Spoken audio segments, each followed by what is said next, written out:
Hey, how's it going? I wanted to capture a reaction that I had to a video I saw yesterday. I was cruising around on YouTube and I came across Victor Wooten at NAMM, and a guy was interviewing him talking about music theory, and I was blown away by Victor Wooten's answers, and I just want to share my reactions to that. I watched it last night and I just had to stop. I'm like, this guy is saying the coolest stuff I've ever heard. And so much on YouTube, I feel like it's a lot about theory. It's about scales, it's about modes, it's about learn this, learn that. Victor Wooten, though, someone who is so revered as a bassist, he was talking about groove and just vibe and like rhythm, things that I feel like nobody talks about that as much. So I just want to do a reaction video because I want to watch this again. I watched about half of it and then I stopped it. So I just loved it and I want to keep going. Here we go. Let's do it. So this is, I believe his name is Tyler. Here we go. You want to just come up with a groove? Sure.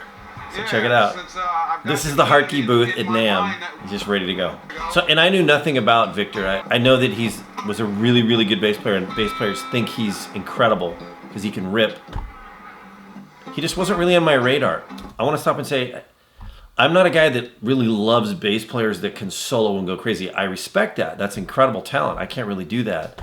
I grew up listening to like AC/DC and like just Judas Priest and punk rock and real standard kind of energy style bass playing. So for some reason, I thought Victor Wooten, when I heard everybody talk about him, I thought he was going to be a theory guy. And it's so weird. I remember that's why this video blew me away. I thought he was going to be a guy that's all about scales and all about just shredding. Oh no, that's my phone. And he was the opposite. So let's keep it going. Here we go. So I'm watching this. I'm like, he looks laid back, man. Look at him. He's got like his reggae hat on from the One Love Fest in Long Beach 10 years ago. T-shirt. Tyler, he's all dressed up. Leather jacket, shades. They're just goofing around right now. I want to move forward a little bit to when he starts talking about theory. He's talking about keeping it special. Here we go. So Tyler's asking him a question.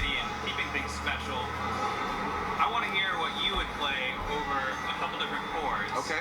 And then I want you to maybe break down what you're thinking, because like I said, my audience is primarily interested in learning. Maybe it's music theory, maybe it's improvisation. Sure. So I'd like to maybe pick Look at your brain Victor. a little bit. Well, I can tell you even before we start that I will not be thinking theory. Okay, good to know. I can tell you that right away.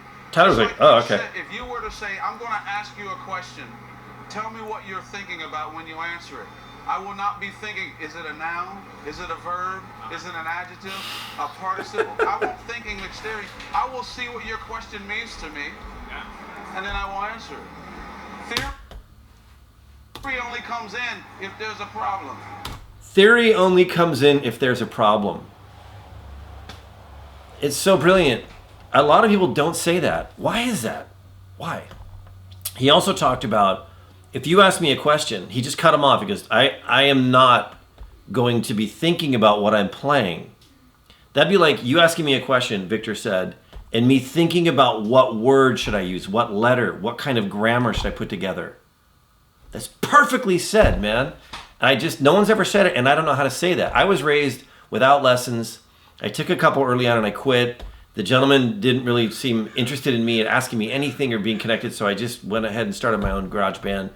And he's just so right. When you play music, it's not about trying to put theories together, then play a note. He goes on to say that you use it only in case there's trouble. Then you can solve something. Let's let him talk. If I need it, right? Theory is a tool. And like riding in a car, the tools are in the trunk. How's that? In the passenger seat. I hope I never need the tools. Look at Tyler. He's like, okay. I don't think Tyler expected that answer. I think Tyler was a little bit. Passion. That's true. And they want to hear Passion. my emotion, my feel. They don't care about how much theory I know. They don't care about how much theory I know, and he's smiling as he says that. Right? Tyler's just taking all this in. How much theory does he really know? You don't think about it. You BB feel King. him. He said, BB King, how much theory does he really know? He says so many like mic drop comments. So when you play whatever you play, I'm going to see what it feels like to me. Thank you for saying that. And then I'm going to answer it with That's so true. Theory isn't emotion. Music is emotion. Music and notes and sound waves and playing with rhythm is emotion. Why does it take someone like Victor Wooten to finally say it? I will only use theory if I need to. He's my new favorite guy, man, on bass. He just completely dismissed, actually, like, what the question was, kind of, in a respectful way. My first thought is melodic, okay? And here's why. Because I'm a rhythmic player, but there's no rhythm to that. Exactly. So it makes me think singing. What would I, or whatever, right? So. Find the key.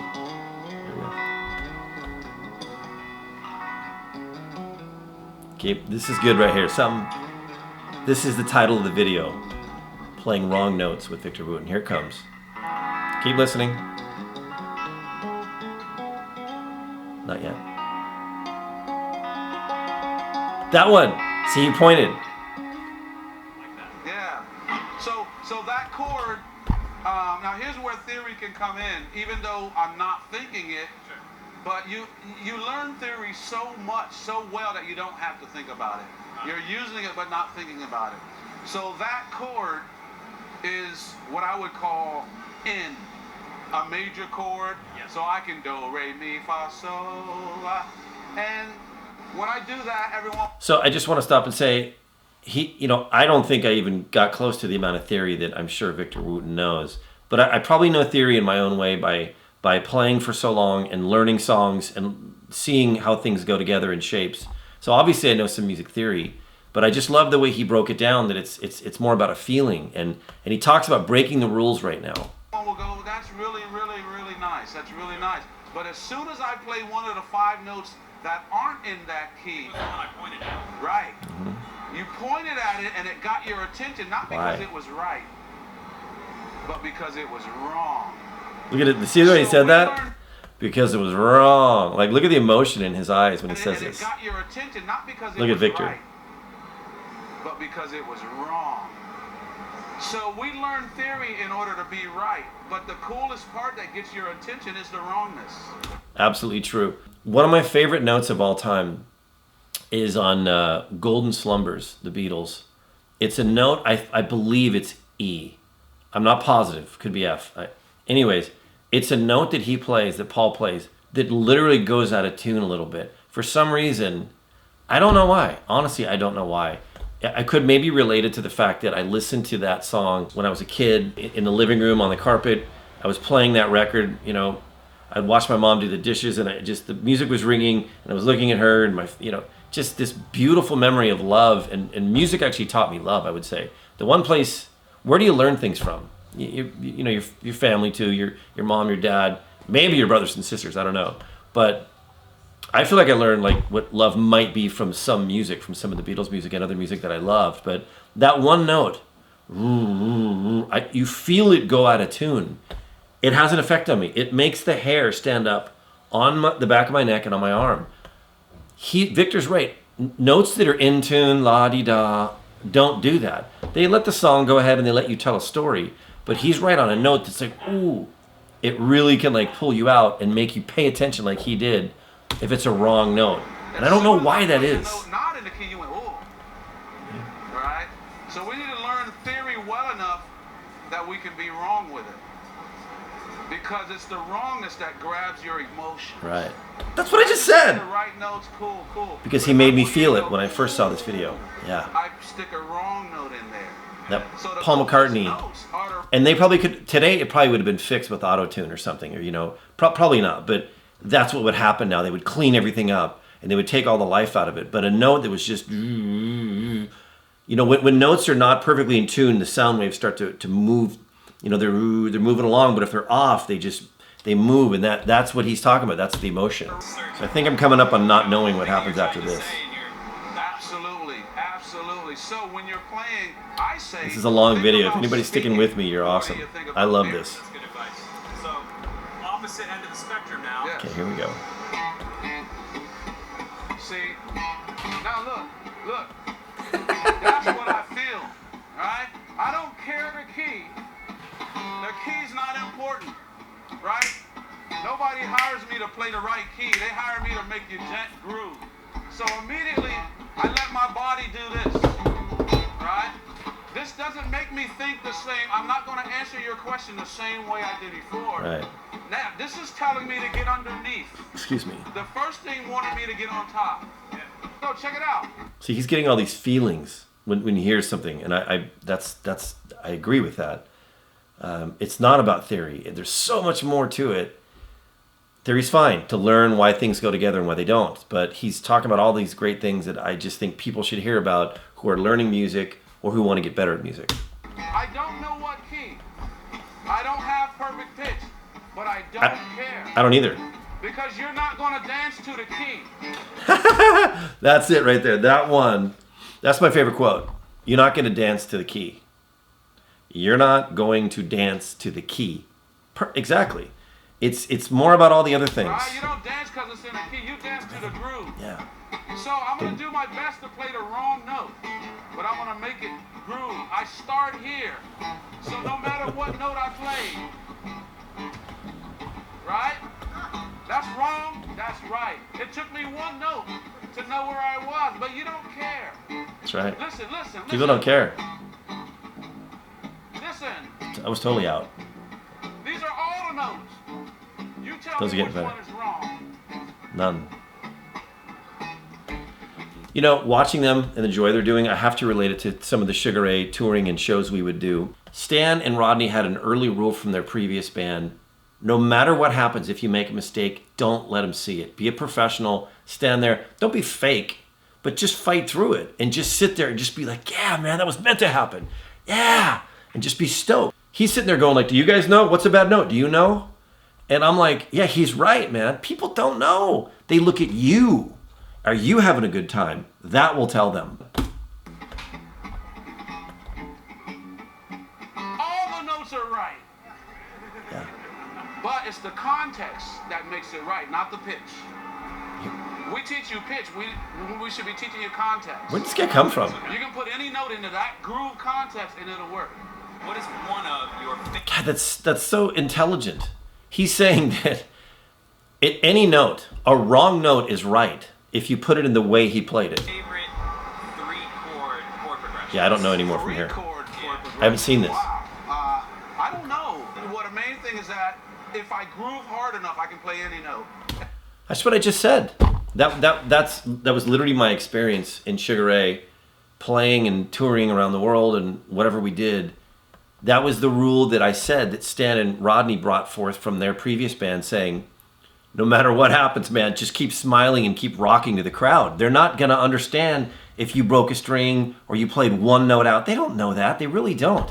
If you go and you have experience, I have experience standing in front of large crowds. I've played in front of 55,000 people before, and I'm telling you, the 70th row doesn't exactly know you played an F when you were supposed to be on F sharp for a moment.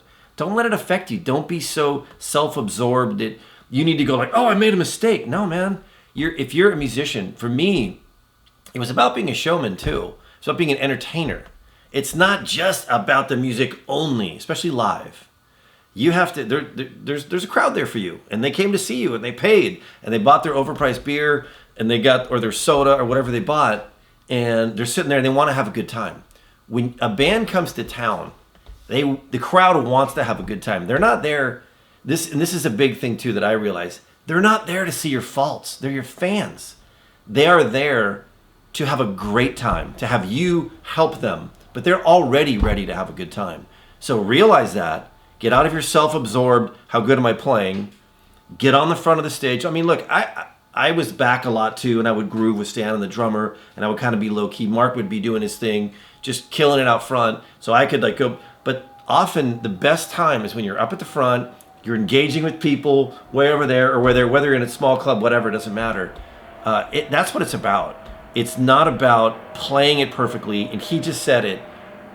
People don't really know. They kind of know, and they can feel it. But what he's saying is the emotion that you put on stage into your playing, even if one note is wrong, man, then you just groove through that thing, and no one knows.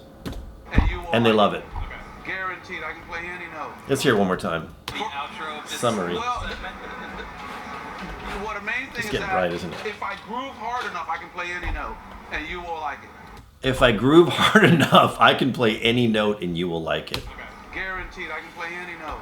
I can play. That's visionary. That's really smart. I don't hear a lot of people saying this. It's crazy. I don't, you know? Nobody talks like that. Wrong key We should hear him more. so well. Obviously, people do. And I'm the idiot who doesn't know that. I don't know why I thought he was a theory guy, because he just is a shredder. Brrr. I just thought maybe, I don't know, it's a dumb preconception on my behalf. And I'm going to watch every single Victor Wooten video, and I love what he stands for music. That I can make you sound wrong. I want you to demonstrate that if you Absolutely. So let's use some theory. What key are you in? E. Okay. So E means E major, and we're not in E major. No, it's in E minor. Right? E minor, I should say. Okay. All right. So G. or G major. Right. So that puts me here. Right. What's he going to try to do? I could put this here. Right? I could put a major in it and make it dominant. Right? But let's say I go here. Ooh. It's the colors. It's when notes That doesn't work. collide. But watch this. You know what's really hard to do is do what he just did. Play something that is out, that doesn't work for the groove. That's actually hard to do, I gotta say, if you have been playing a long time. Because naturally you don't want to do that. It's hard to play out.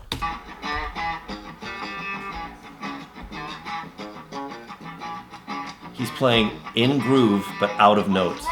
His notes are out, but his groove is on, yeah. Yeah. Well, watch.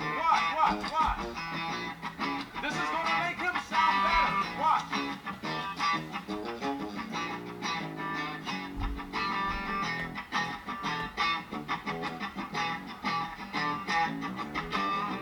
Now, what he's playing sounds like the best thing ever. So sometimes, to make him sound better, I'll play in a different place. Make him sound Right? better. I'll play in a different place. Play that groove one more time. It's almost over. So this may be We have using theory, 2 more but minutes. I'm really just using my ear. Instead of just doing this. Right? He's playing along to the same thing exactly. That's cool. This is cool. I'm going to reshape his groove to make it sound better. I might go. That's rad. I think he played C. Right? Or no, that was G to A. Keep listening. Keep listening. Right? Now watch. That's rad. He's sick, man. I mean, that's so insane. He just made this incredible musical part based on this Tyler guy still playing his one riff. Raise your head now, right? As soon as I bring it home, you're like, "Ooh, that's the coolest thing ever." Yeah, he created tension with the notes he was playing against the E minor Tyler was playing. He was in G, he was in A. My job is not to just play with him. My job Right. is to make him sound better. Wow, that's really insightful. You don't hear many people say that. When your job on the guitar's rhythm section, your job is to make other people sound better. Wow. And 0 people teach you that. Thank you for the Did you just hear what he said? Your job is to make other people sound better. And That 0 people teach you that. that's so true. I don't know, it's just true. Thank you for the education. Yes, sir. Appreciate it. Oh That's a nice groove. yeah. No more? What a cool guy, man. He wants to keep going. So, I don't know. I'm so stunned in my ignorance of not paying attention to him. But he's just so surprising in what he says about his feeling for music. It's just exactly what I feel. Amazing video, and that's all I want to do. I want to share that. If you're still around, you rock. You're the best. It was a lot of fun. Victor Wooten's the man. All right. See you. Bye. Ooh, look at the sun's coming through.